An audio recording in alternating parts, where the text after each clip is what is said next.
Let's do this SAT question. ዮሲ is 5 years older than ቢኒ ያ ማለት ዮሲ እኩል ነው ቢ ፕላስ 5 እንላለን። ያ ማለት ዮሲ ቢኒን በስንት ይበልጠዋል? በ5 ዓመት ይበልጠዋል እያለ ነው። 6 years from now the sum of their age will be 79 ካሁን just in the future ነው ማለት ነው። አሁን 6 years ago ቢለን ኖሮ ማይነስ እናደርጋለን። እዚህ ጋር ግን future ስለሆነ የሚያመለክተው ቢ እንላለን ፕላስ 6 ፕላስ ዋይ ፕላስ 6 ስንት ነው ተብለናል? 79 ነው ተብለናል። ስለዚህ እዚህ ጋር አሁን ጀስት ሰብስቲት ማድረግም እንችላለን፣ ግን አንድ ስቴፕ እንሄድ። ቢ ፕላስ ዋይ ፕላስ 6 ደምር 6 ስንት ነው? 12 እኩል ነው 79 ይሆናል። ቢ ፕላስ ዋይ እኩል ነው 79 ማይነስ 12 እችኛው ወደዚህ ስንወስዳት ማለት ነው። ቢ ፕላስ ዋይ እኩል ነው ስንት ይሆናል?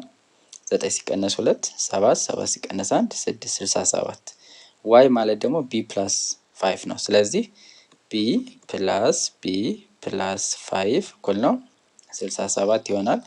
2ቢ እኩል ነው እቺ ወደዚህ እንወስዳለን 67 ሲቀነስ 5 ይሆናል። 2ቢ እኩል ነው ስንት ይሆናል?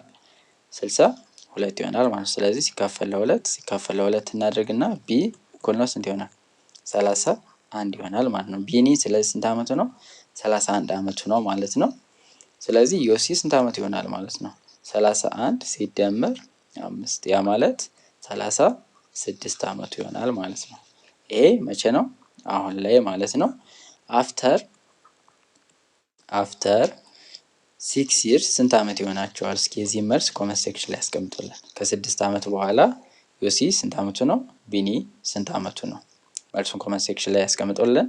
እነዚህ የኤጅ ጥያቄዎችን ጀስት ብዙ ጥያቄዎችን ሰራላችኋለን። የፕራክቲስ ጥያቄ እንዲሆናችሁ ደግሞ ቴሌግራም ግሩፕ ላይ ጀስት ፖስት እናደርጋለን። እዛ ጋ ገብታችሁ ጥያቄዎችን ማግኘት ፕራክቲስ ማድረግ ትችላላችሁ። የከበዳችሁ ካለም እዛው ቴሌግራም ላይ ብትጠይቁን የምንሰራላችሁ ይሆናል ማለት ነው።